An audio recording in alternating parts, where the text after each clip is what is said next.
to the Humanism Club in the Villages. I'm Bo Goldsmith. I'm your host this morning. And I'm happy to see so many of you who were able to make it to a strange place for this meeting. The other thing that's different about this meeting is that we had a scratch at the post for the originally scheduled speaker. So you've had a more dubious replacement substitute for him this morning, but at least the topic is timely, I think. All right. Are any new people here that have not been to this meeting before? Welcome. Welcome. Nice to see you. We usually have speaker meetings like this one on the first and third Sundays of the month at this time, most of the time at Canal Street. And on the second Tuesday of the month, we have what we call Social Sunday that's run with an iron hand by our board member Pam. And the fourth, and if existing fifth Sunday of the month, we do not have meetings. If you would like to be included in our emails announcing the meetings and the topic, if you provide your email address on a piece of paper that's in the back of the room before you leave, we'll be happy to add you to the list. There are no fees or dues for this club. We do solicit donations to help pay for the coffee, cookies, and other refreshments and other incidental club dues. None of the donations go into this pocket or any other board member. So they're strictly for club expenses independent of voluntary personnel. Okay? I'd like to thank Pam and Pat this morning for providing the refreshments. Let's give her a hand. Yay! All right. The next scheduled meeting of the club. Get the right folder, Bo. Okay. The next scheduled meeting for the Humanist Club will be on the 10th, and that will be a social Sunday. Pam, do you want to tell us anything about that? Or just tell us to damn it, show up. Yeah, my iron fist, damn it, show up. We're going to address, in particular, the huge rise in percentages of people with diabetes and obesity. Also in this country, and also touch upon other diseases that are rising very quickly, including autism. Thank you, Pam. The next speaker meeting will be on the 17th. That again will be at this time, but at the Canal Street facility. And there we're fortunate we're going to have Lou Sazmore will be talking. He's a great speaker about intelligent design versus evolution. And he's really going to focus on how do you cope with religious-based concepts in the teaching of science. How do you try and find, if you will, peace, in that regard? And I think that should be a great talk. Lou's every time I've heard the talk, it's been great. He also runs the Civil Discourse Club, as many of you know, in the villages. Our companion club, the Free Thinkers Club's next meeting will be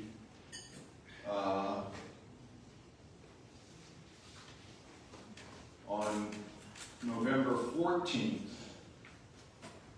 And this is now at 2:30 on Tuesdays at the Bridgeport Recreation Facility. That's where they're now having the meetings in North. and that's going to be on the problem of Russia and Ukraine.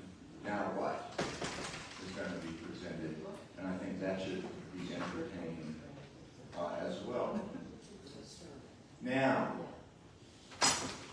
today, your substitute speaker, namely me, would like to review some of the characteristics that are associated with our tribal identifications and our tribal separations, and how this has evolved in our species, and what kind of role it seems to play today.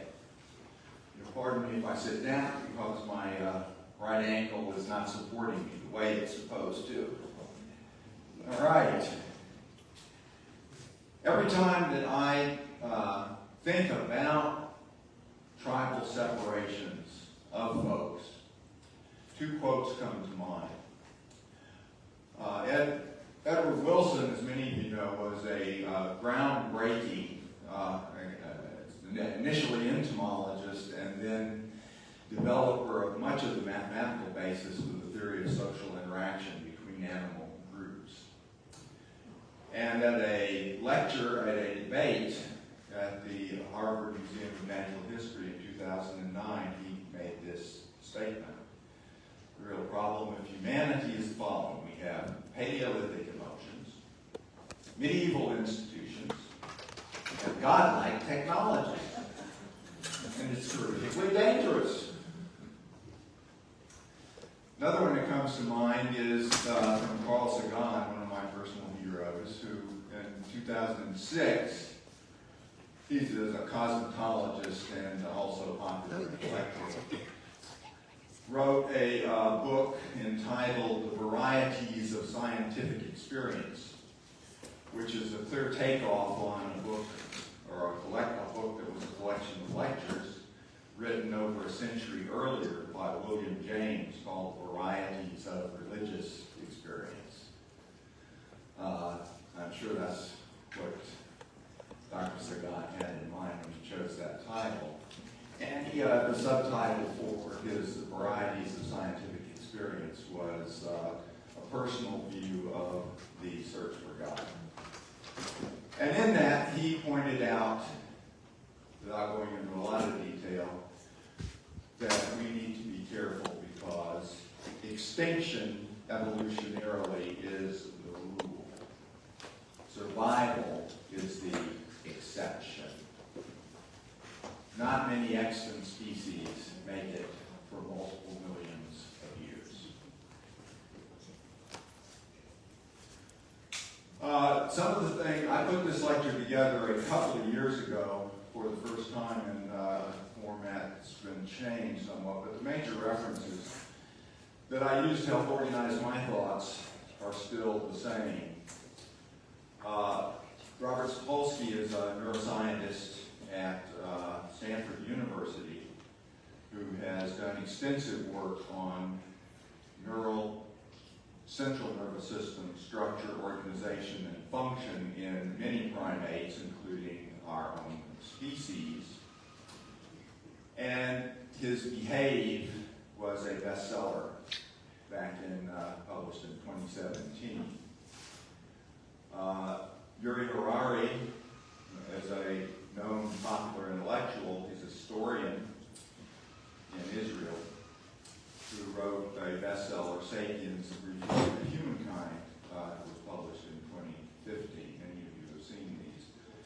Ian Mortimer published a book in 2016 called Millennium, which covers the history of development of Western civilization over the last 1,000 years, up until 2010 or whenever he stopped writing Gideon material for his book.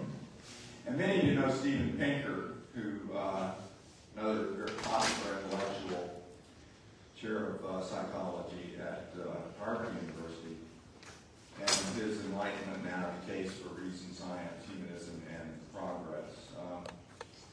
these guys give different flavors as to the future of humanity.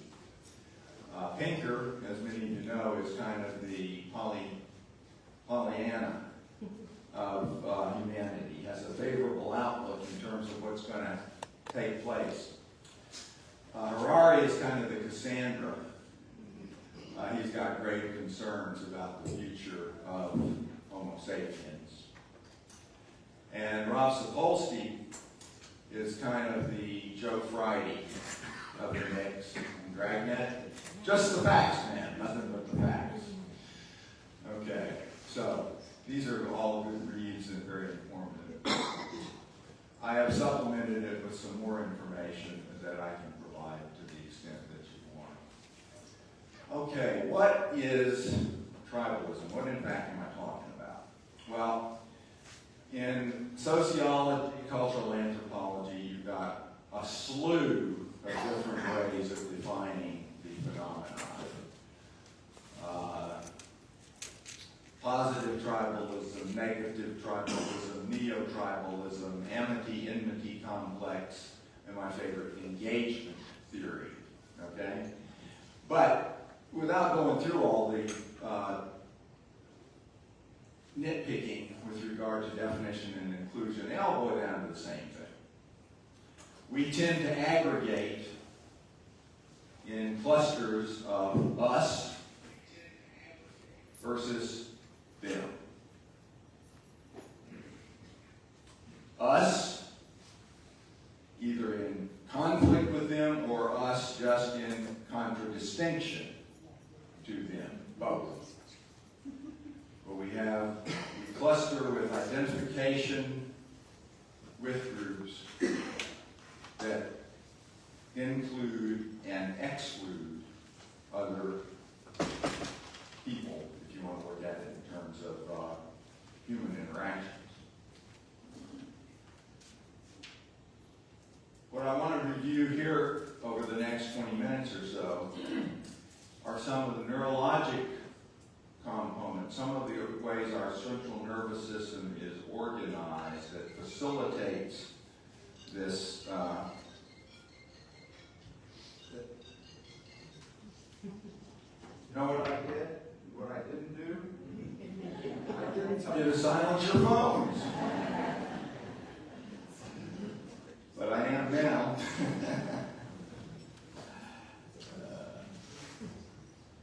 All right.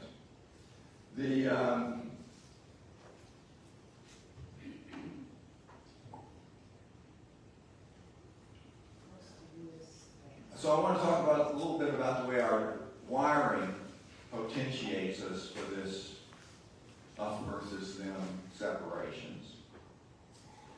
The impact that tribal identification has had on Homo sapiens' cultural development, up to this point at least, and that includes some of the benefits that it's provided, which I think are very definite, discrete, but also some of the adverse effects that have been produced in the past and continue to plague us today. All right. To begin with, in human beings, one of the fundamental concepts that you pretty much have to accept, I'll provide proof to the skeptics later, us versus them is learned. We learn it. Now, there's some apologies to Carl Jung and his archetypes. I mean, we definitely have some inborn tendencies that may be wired to accept, for example, fear, intrinsic fear of snakes and spiders, is one of the more common that folks seem to be wired for. But for the vast part of our interactions with the reality around us, we learn us versus them. Now, this involves it involves much stuff, but I'm going to cut it down to 2 phases, okay? You get sensory input from the world around you, whether it we're just going to talk, it applies to all senses, sight, smell, sound, feel, etc.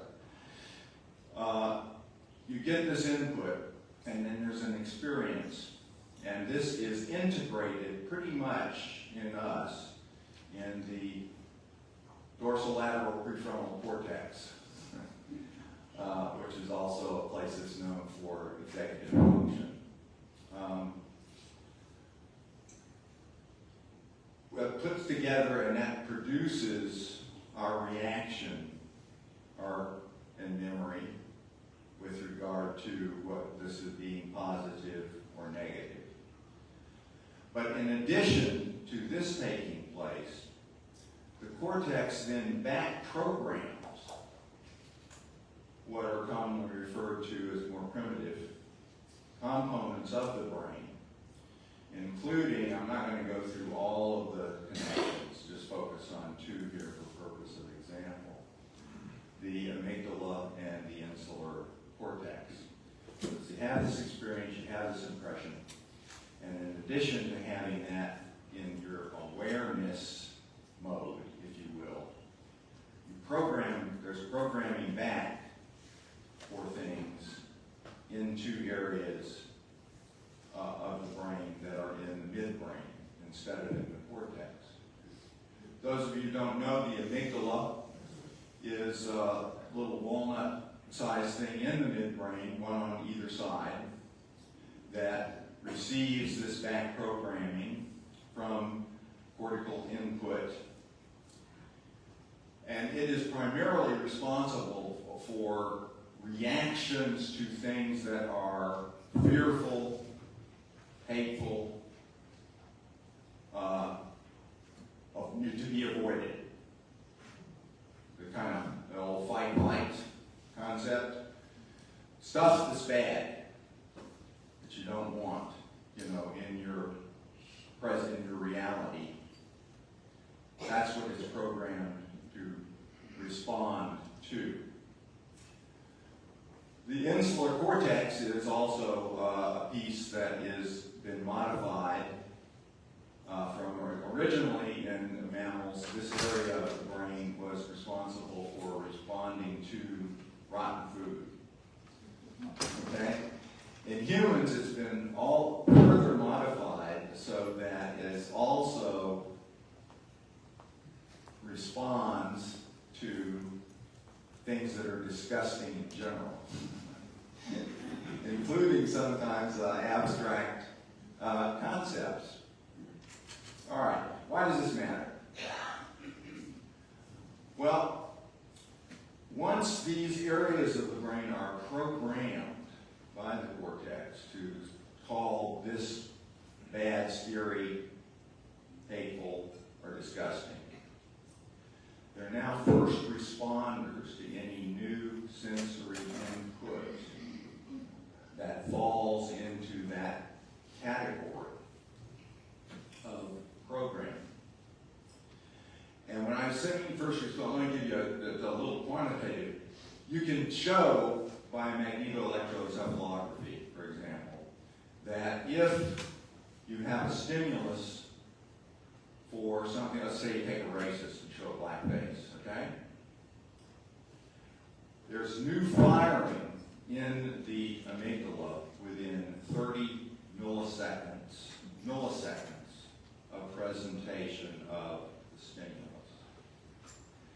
Now, you don't have a conscious awareness of this image for about 300 milliseconds. Okay? All right? So this is basically a subliminal or subconscious, that is not fully aware, response to the stimulus that's coming in. And you can see the evolutionary advantage for survival, this. It's good to have an early warning system for the snake at the side of the path or the potential lion in the bush. Try and get as early a start as you can on doing whatever is necessary to get out of harm's way. The problem that comes up with these early responders is that they are not very discriminating.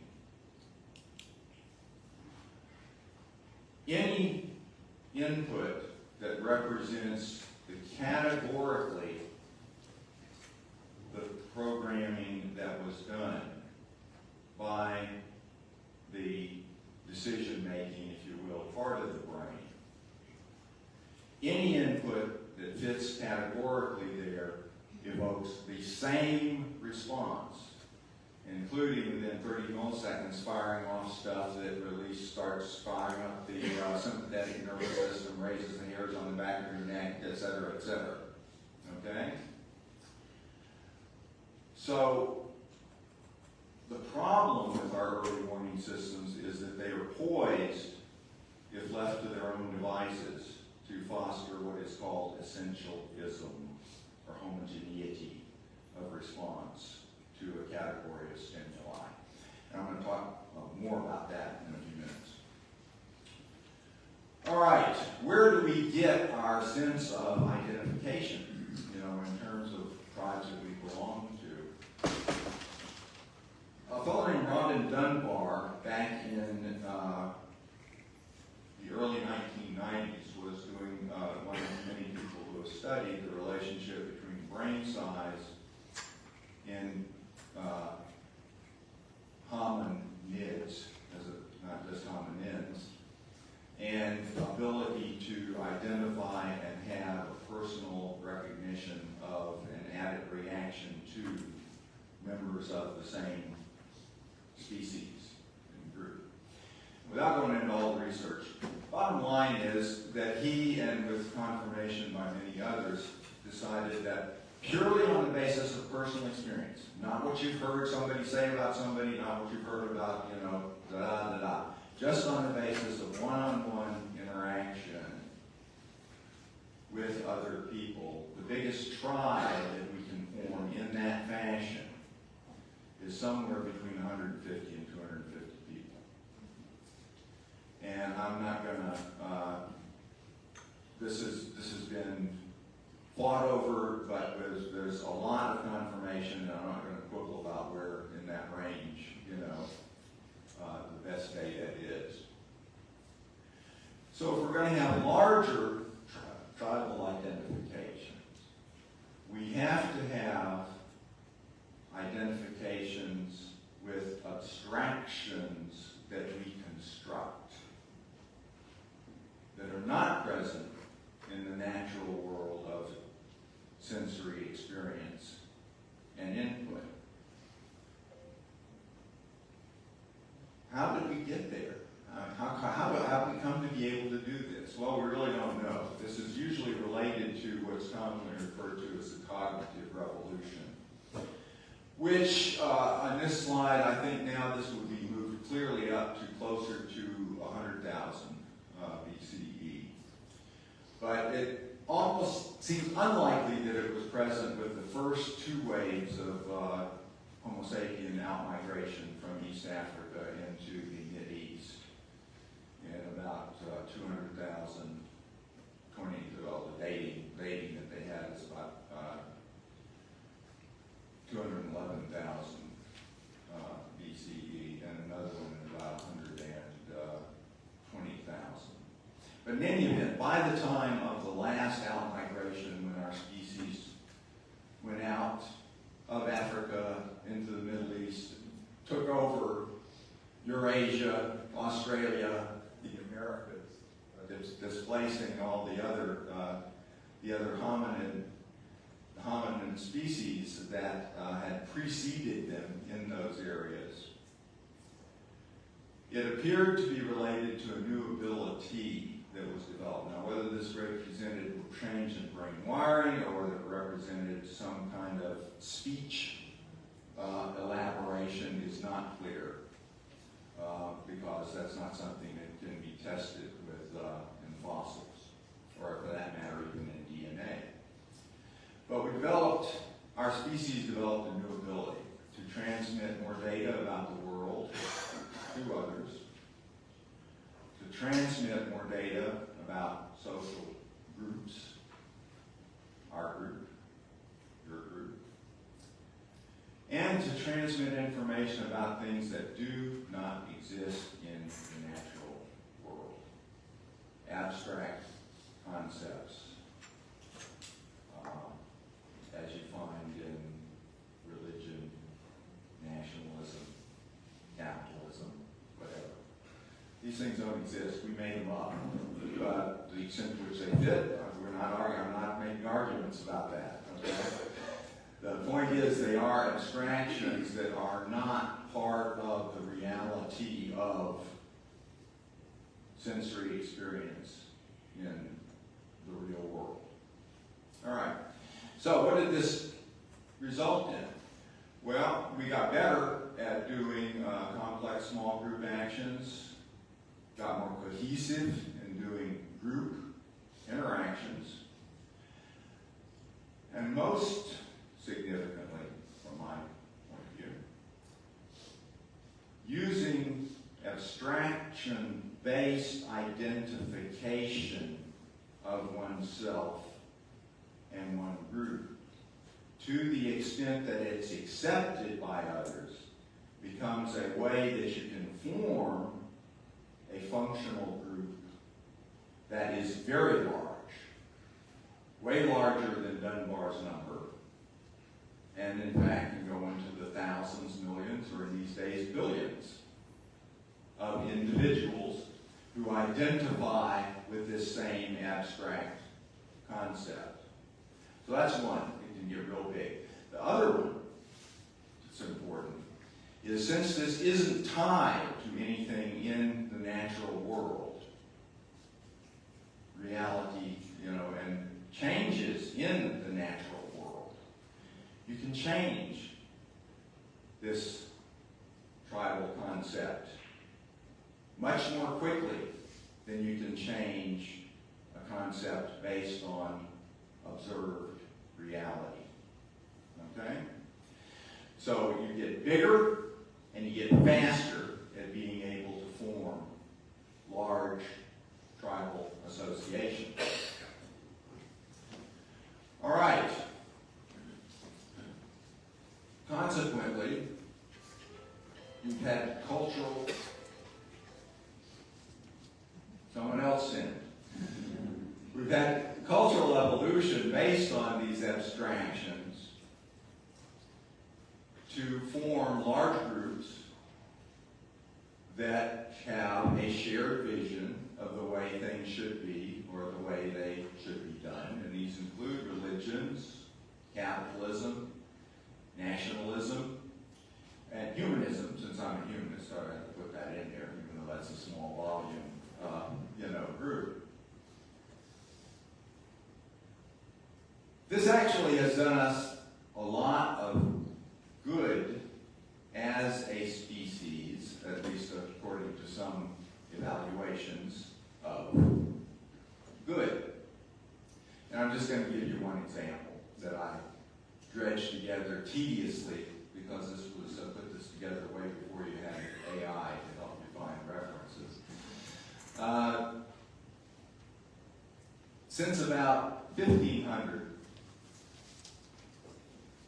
Common Era AD, two of the dominant abstract conceptions with which people identify in the last 500 years are science, not accepted by everybody, of course, but increasingly dominant, in which, as opposed to basing your view of reality and what is and can be on a delivered wisdom, saying, I don't know how this works or why it works this way, but I'm going to find out. I'm going to test it.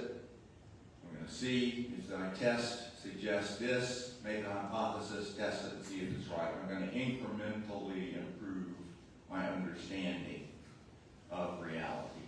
That's what science is about. Okay? The other one is capitalism, again, starting around 1500, initially in the Netherlands, actually, with England becoming the secondary and most recognized site, in which I provide credit that allows you to build stuff, you or it, depending on the entity, in the present and gives me a future return that exceeds my initial investment, if you will, in you. So those have been two things that have pretty much developed in human culture over this period of time, the last 500 years. What are the effects? Well, in about 1500, the population of the world was about 500 million.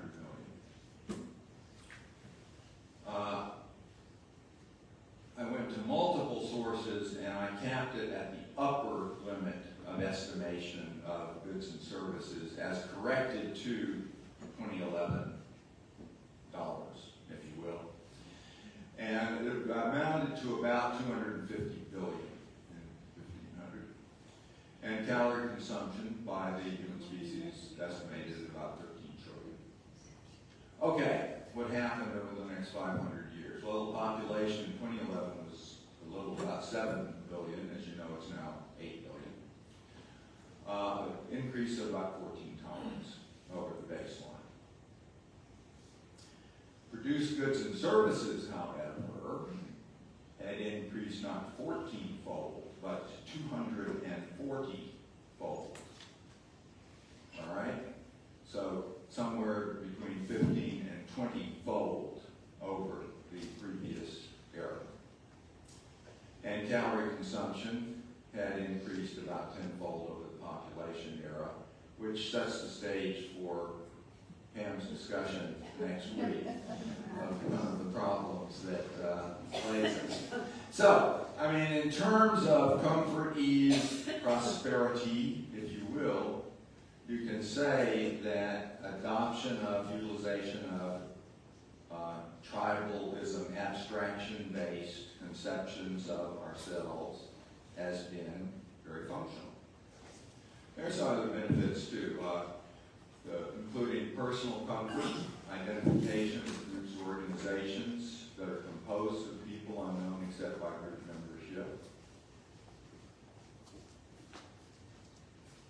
This identity with the group allows you to engage in both commercial and non-commercial transactions in a way that gives you ease based on the assumption of common ethics, and values. And because you identify with the group, there becomes an impetus within the group. He or she is really good at doing this. We need to find a way to support her to focus on doing this. Functional specialization, and increased innovation and problem solving. So that's all good. Okay, what can go wrong with the way we're wired to form our, if you will, tribal identification and tribal exclusion concepts? Well, from my perspective, there are lots of things to talk about. What I want to focus on this morning is essentialism. And as I mentioned before, this is potentiated by the automaticity of our original response to anything that qualifies as a previously programmed negative input. Okay? This is, we did the circuitry, the conditioning in the past. Now, in the present, we're faced with this, but we're using that past conditioning to generate our response. So it becomes a matter of how much updating you do. You can recondition the negative response reaction, but it requires conscious effort to do so, to further restrict, if you will, narrow or be more specific with regard to the way your midbrain responds to the So, to the extent that we have dorsolateral forebrain version 22 and amygdala version 2.0, okay? We've got a constriction of reality by defaulting to homogeneous stereotypes. And I believe this definitely limits both personal and group, to the extent that it's shared within the group, potential for innovation and growth. The other thing that happens is that we have not just one group that we belong to. We've got a whole bunch of tribes, if you will, that we belong to. I'm a husband, I'm a father, I'm a friend, I'm a neighbor, I'm a retired physician. The physician part's been moving down the scale. And we set up these tribal identifications in hierarchies, okay? Some are more important than others as far as our self-perception and identification is concerned. Makes sense. There's no reason against that. However, what that does do is it predisposes us even more to the essentialism and perceived homogeneity of the thems that are outside all or most of our personal, hierarchical, tribal / group, personal identifications. So hierarchical, tribal identification actually potentially adds to the problem of making the thems worse, if you will. There's some data that suggests, and I'm not going to get into the cultural anthropology, sociology, since I'm not qualified to begin with, and I don't want to.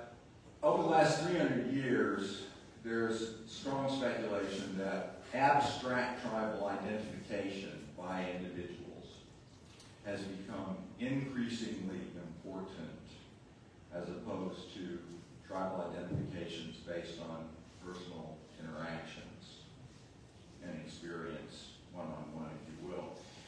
And that this has been tied to the loosening of ties that's been observed in traditional family and small community identity in the human population, because that clearly has occurred. All right, so those are the things that can go wrong, the downsides, if you will, of us having an us versus them part. And I focus pretty much on the individual basis. We already know that on an individual basis we regard us as noble, loyal, composed of distinctive individuals whose failings are due to circumstances which we can excuse because of their virtue otherwise, right? That's our tribes, our tribes. And the thems, dangerous, they're disgusting, ridiculous, simple, homogeneous, and interchangeable, because they're all the same. Okay? That's on an individual basis. But what happens to us when we aggregate our tribe or group or abstract conceptualization of self into a mob? Now, what I wanted to have here was a bunch of insulas and amygdalas, but I didn't know how to Photoshop to do that, so, So, group tribalism, and some of the characteristics of it that pose threats are that in a lot of work has shown very clearly that interactions between tribal groups are uniformly more aggressive and hostile than interactions between the individual us's and thems that compose the group. Okay? In other words, the average behavior of the group exceeds what you would find if you just did a one-on-one interaction between the individuals in the groups.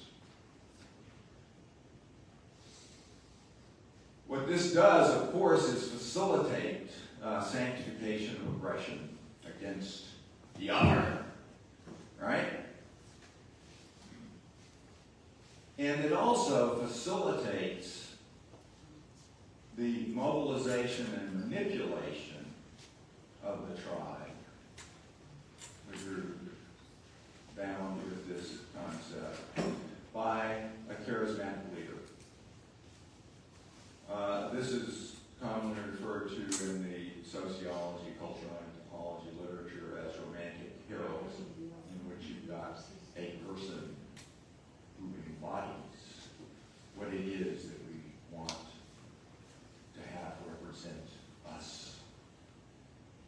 And this is, of course, delusional, but at some level, for sure. But it's useful for people that want to assume that role in a culture situation. Now, what's been found is that there's an inverse relationship between intragroup and intragroup and intergroup aggression. And what that means is that to the extent that you've got uniformity of the identification for the purpose at hand in one group, they're much more likely to be aggressive against another outer group. The less uniformity of identification with it, the less outer aggression there is. And again, the sociologists are having a big argument which comes first, chicken or egg, and I'm not interested in that. It seems to me it could be both depending on the circumstances. All right. So,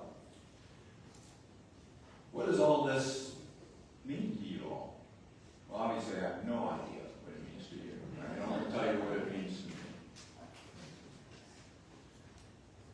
For me, this reinforces my need to recognize and reject essentialism in my abstract tribal identifications.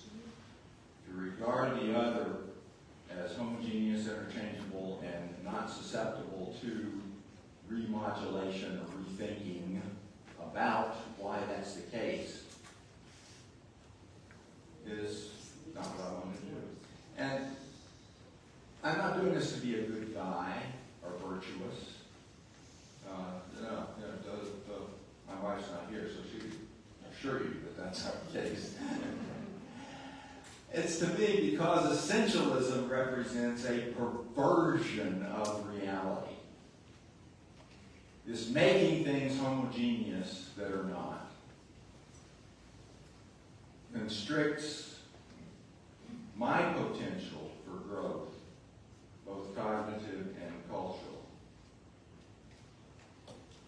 So, if you will, in current parlance, I feel like I've got to be involved in almost continuous cognitive behavioral therapy, if you want to put it that way, to revise, based on current experience, what it is that my amygdala, insula, and we didn't talk about other portion, the reactive portions, immediate reactive portions of the brain are going to do in terms of dictating my behavior.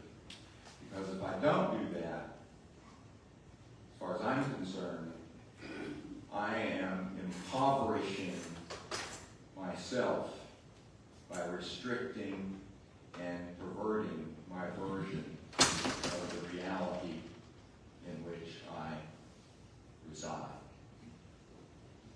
All right. Thank you very much for your attention.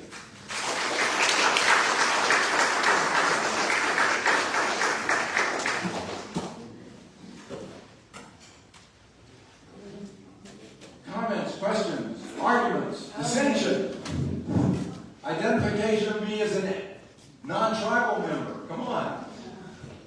I just want to mention before I start passing the mic that this is a wonderful time to be thinking about tribalism, because whomever wins the election, we have to make some decisions about whether we want to communicate, listen, and bring this country back together, or if we're just going to get more angry and more hostile toward the other side. Hi, I'm new here, but I wanted to comment on the last thing we were talking about, mob behavior. Yeah. And I remember saying something to the extent that someone that can come to believe absurdities can perform atrocities. Yeah. And Indeed. yeah, I just wanted to share that. Thank you. Yes, I'd like to add to the comment the gentleman just made. Our strong need to be a member of a tribe, I think, causes us to sacrifice many things, and among those things is often truth itself. And I know that we're in a sensitive political season, but I'm going to come right out and say it. We have a political tribe in this country who is willing to believe an absurdity, which is that the 2020 election is stolen, was stolen. Yeah, okay. I'm talking about how truth suffers in tribal identity. Well, okay, let me comment in response to that, okay? To paint tribalism as bad intrinsically is stupid and futile. We're wired to be tribal. So I don't think the concept of us having cultural, social, political, identification is a bad thing, because that's a natural part of our cultural development as a species. All right.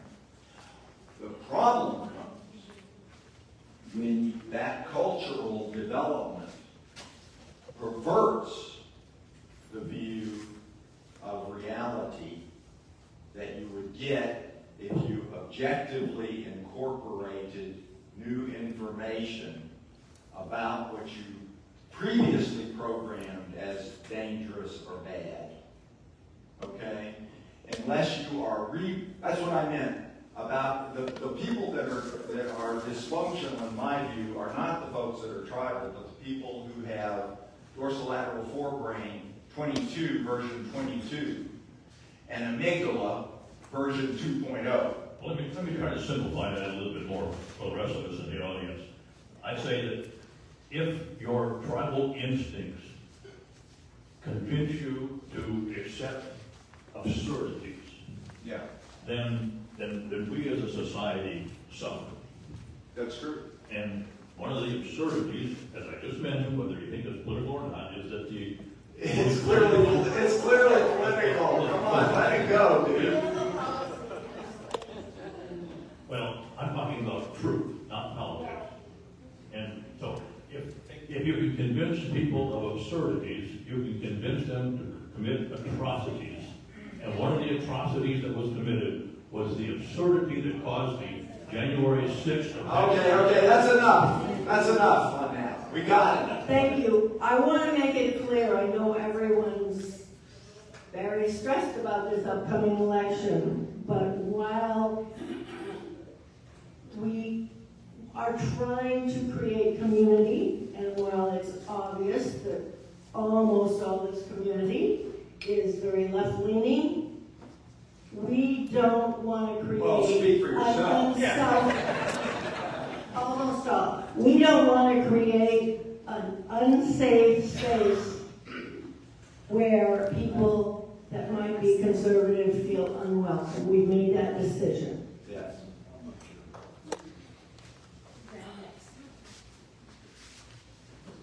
First of all, thank you for that incredible dissection of what's really going on.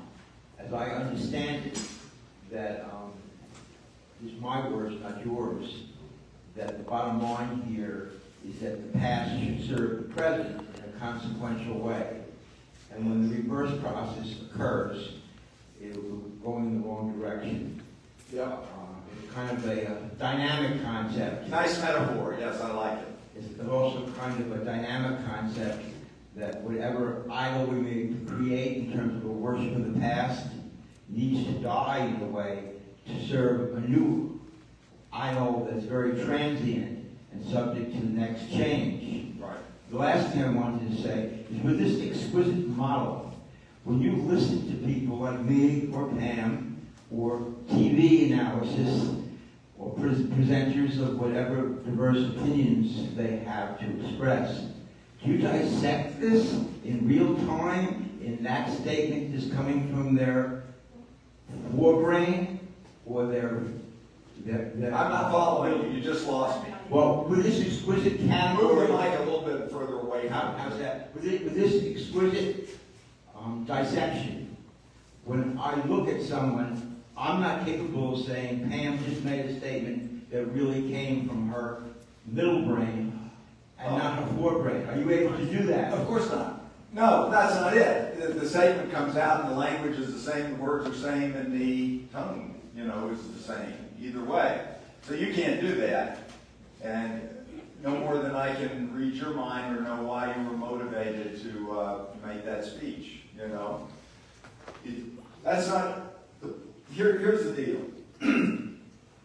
You all should understand it. I mean, let me, full disclosure, okay?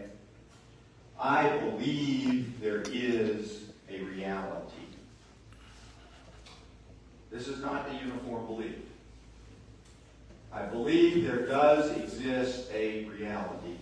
I believe that I lack the tools, either in terms of wit or intellect or processing, to fully foresee it. But I am committed to an incremental improvement in my appreciation of that reality by utilizing whatever core tools I have to make that incremental progress. The problem with tribalism is not, we are wired to be tribal, is if we don't take, I'm talking about me now, not you. Remember, I don't, where you sit on this, I can't say it all.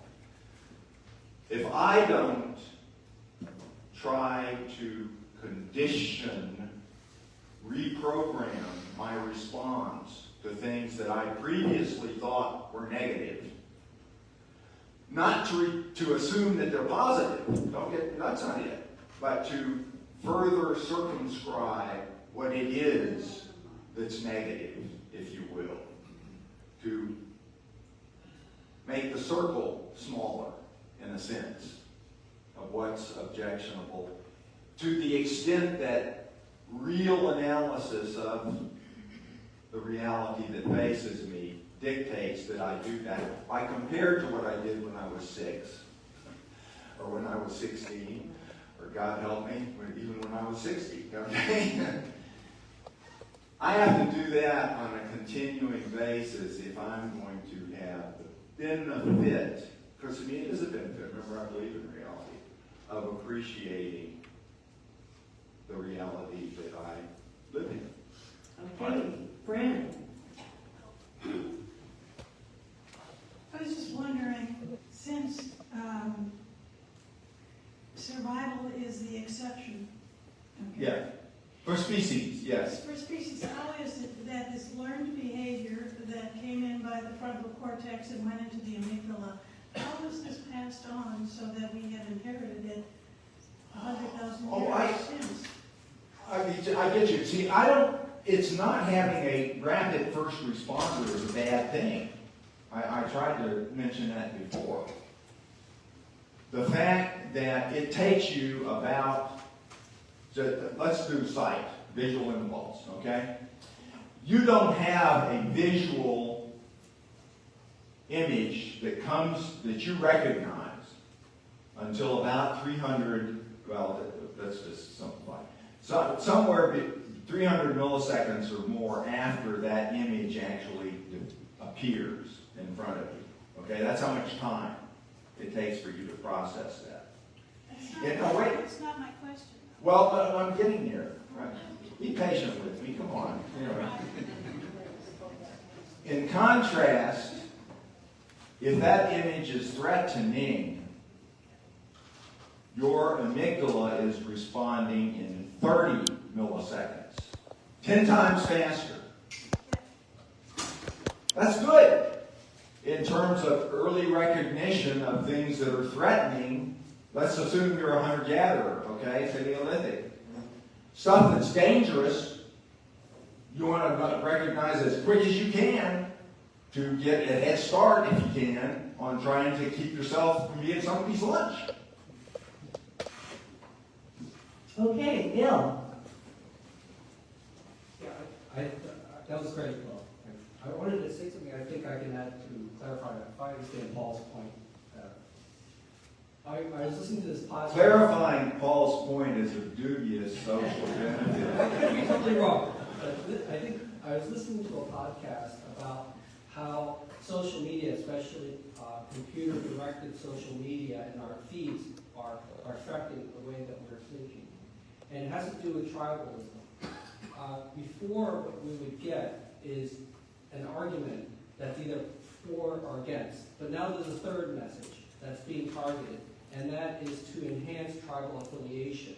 So in other words, we're getting this message, and the purpose of the message is to outrage us so that we become stronger members of a particular tribe.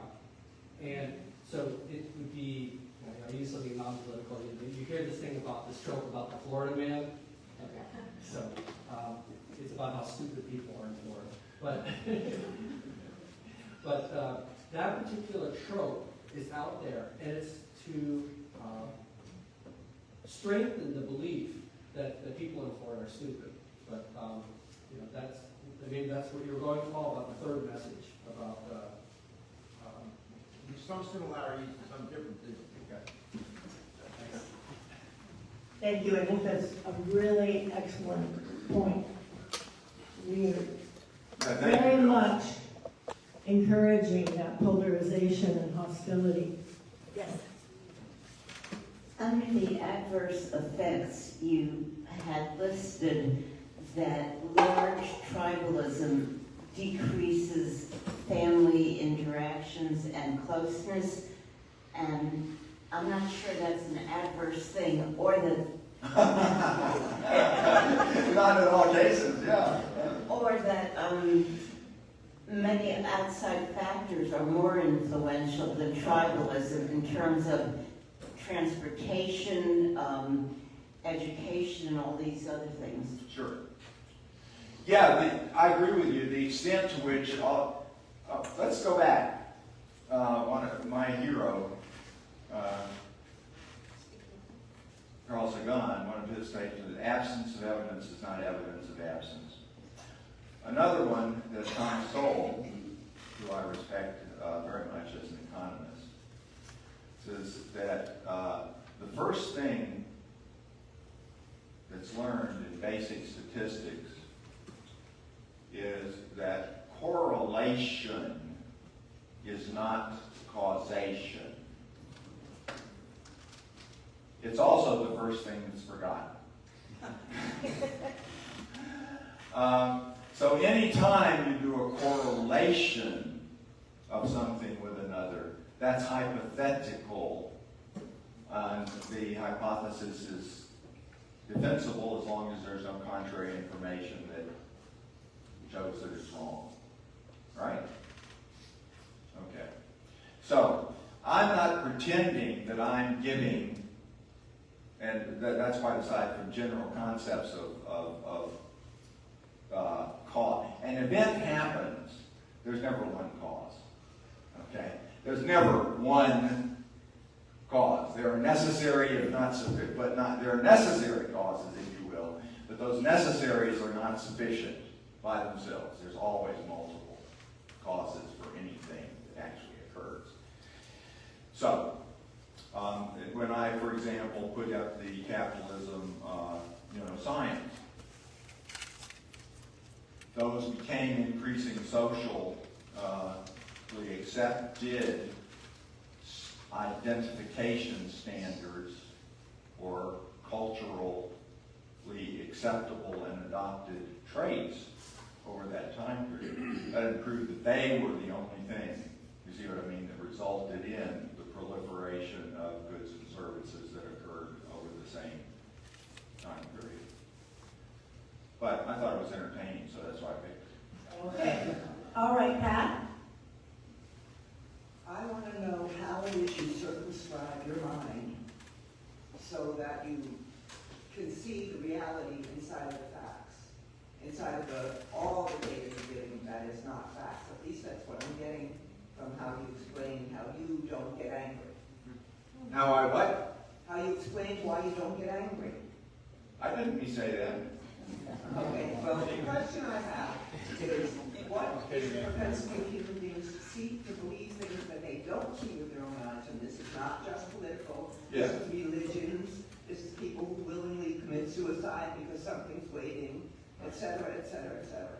So I'm asking you, what part of this is related to believing things you can possibly see in your own eyes that there's no empirical evidence for, yet That's you're right. willing to make great sacrifices. But going back to what you said about I circumscribe so that I can accept, I wanted to hear how you circumscribe. So it's a two-part question.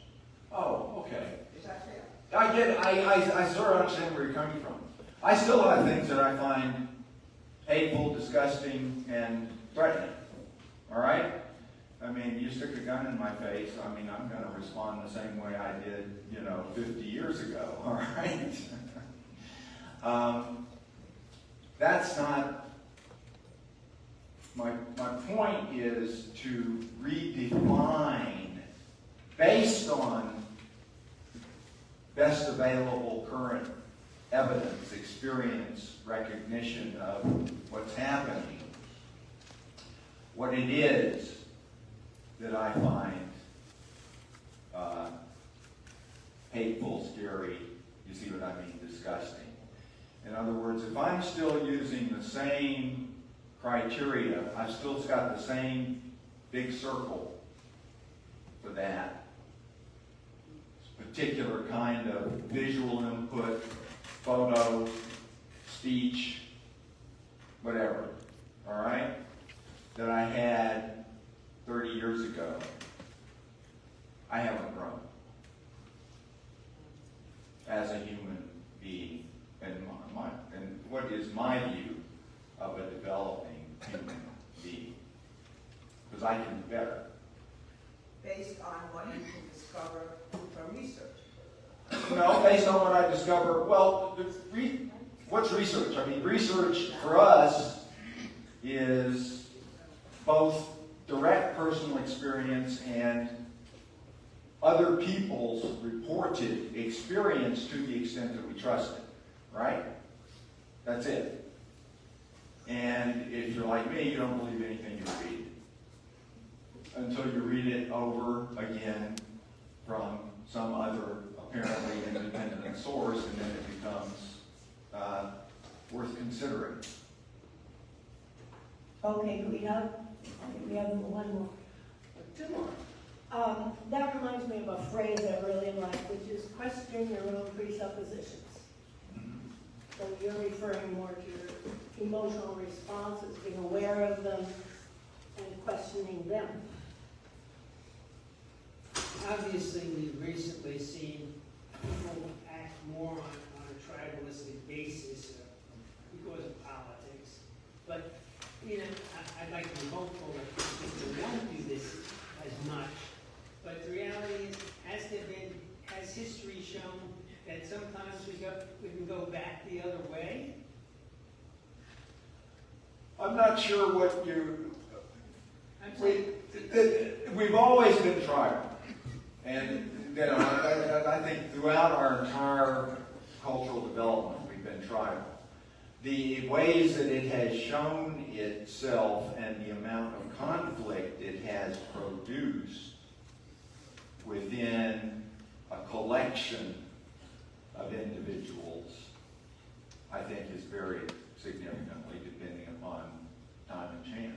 I was just curious, do you know cases where it's, you know, tribal action has died down?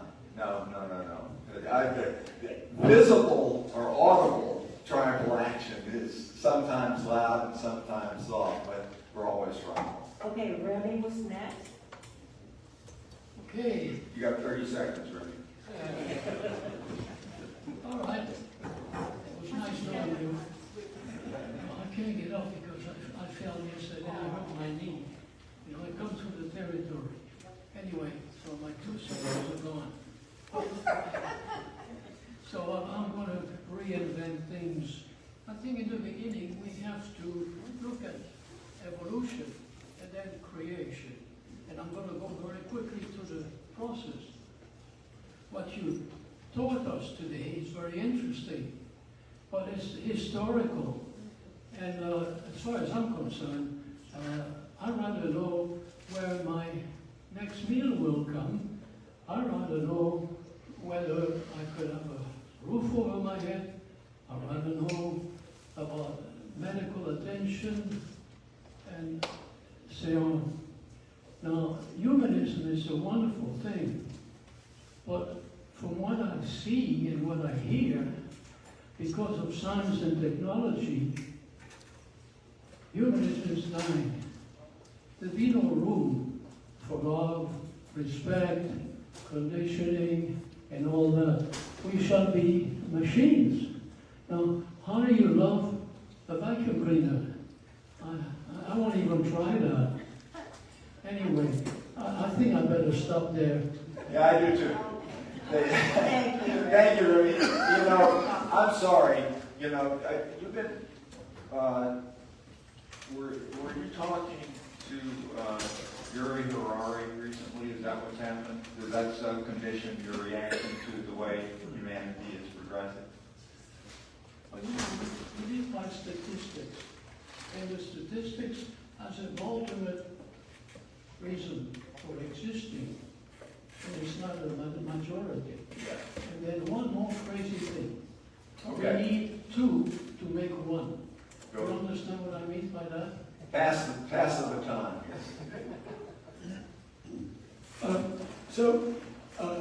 I just wanted to time how many seconds it took for your amygdalas to decide whether I'm wearing a MAGA hat or a Beer Fest hat.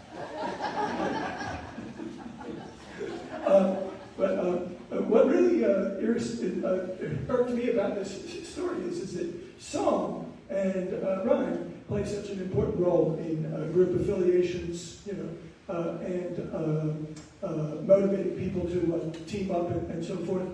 And I think that the question about when the beginning of this new stage of evolution happened probably happened about the same time that song came around.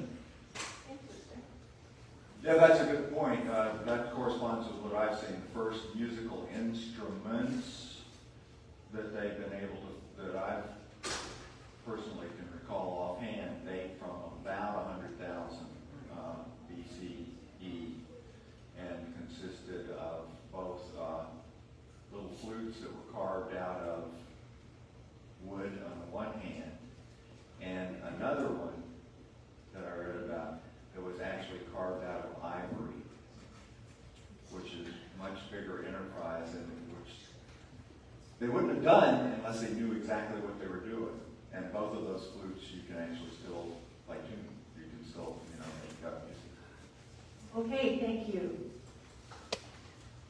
Well, thank you for the talk. It's very interesting.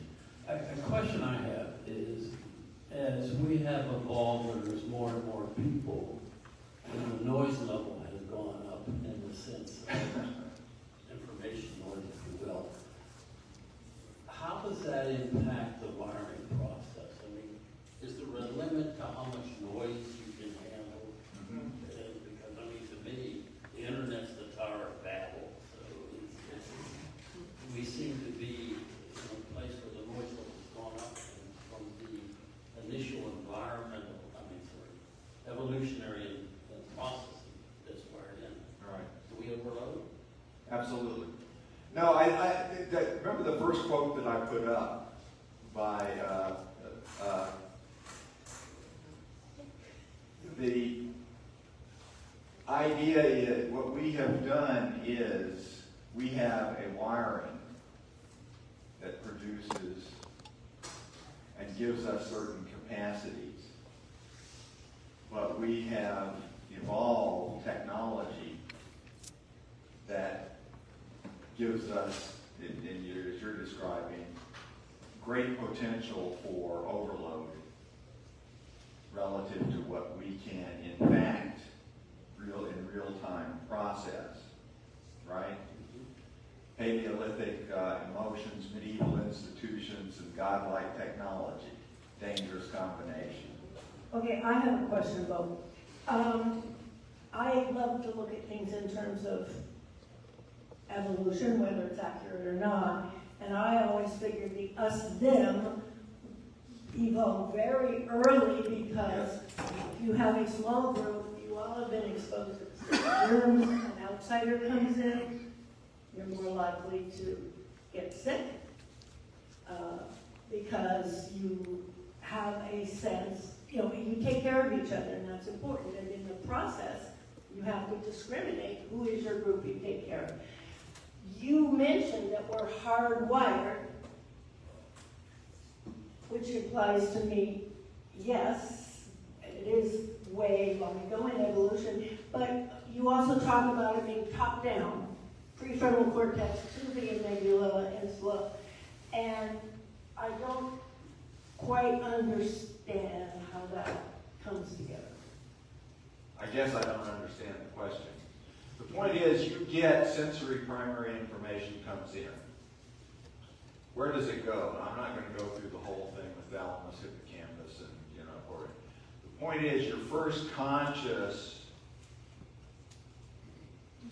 imagery, understanding, meaning of something happens with integration of the sensory information in the cerebral cortex and for, if you will, decision-making capacity in the dorsolateral forebrain. Okay? And most people, that's not getting into plasticity in the way you rewire. Okay? But, so, that's where it starts. And then the amygdala gets back programmed from that perception and its meaning that you have. That's what I meant about the fact that you program it. Subsequently, once it's programmed, it's a short circuit. It's a straight shot for stuff that falls into that, if you will, category. I understand. That's all. Okay, do we have anyone else who has not asked a question yet? And would like to, and I apologize if I skip someone. I have a really bad short-term memory, and it's completely unintentional. Meaning if you raised your hand and I forgot. So, Paul? On Pam's mentioning evolution in one of her comments, and also you're mentioning once or twice about DNA, peripherally, never got back to DNA, and also this. I don't recall talking about DNA at all. No, you didn't talk about it. You used the letters DNA at least once, very rarely. But my point here that I wanted to make and share with you is that can these things evolve between generations on the spectrum of time, 300 milliseconds visual to 30 milliseconds more automatic? Is DNA a way of encoding from generation to generation, very rapid, much more rapid than 30 milliseconds, way of responding to internal stimuli? And in fact, haven't we evolved as a species by developing colonies of tribal cell structures that operate in blink time in order to serve us? Entertaining. Yeah. The basic idea here is that, first of all, is the difference between interoception, perception of stuff that's going on inside the body,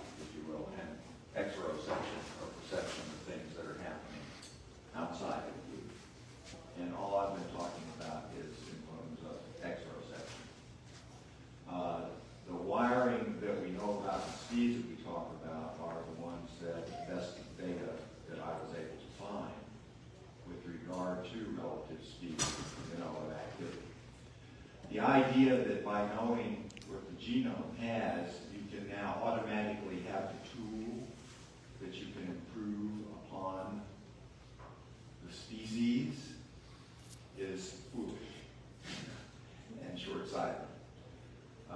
We only have about 20,000 functioning genes in our body. A tree out there has about 100,000. I don't think it's 5 times as smart. So the problem with not knowing what genes are there, but knowing how they interact with each other, how they're turned off and on, what the regulation, interaction, how is the symphony conducted that produces output of the genome. And we haven't found that composer yet. Nicely put. Okay, I think we're done with questions, so I just want to thank everyone Right. for coming, as always. Nice to see you all. I'm glad my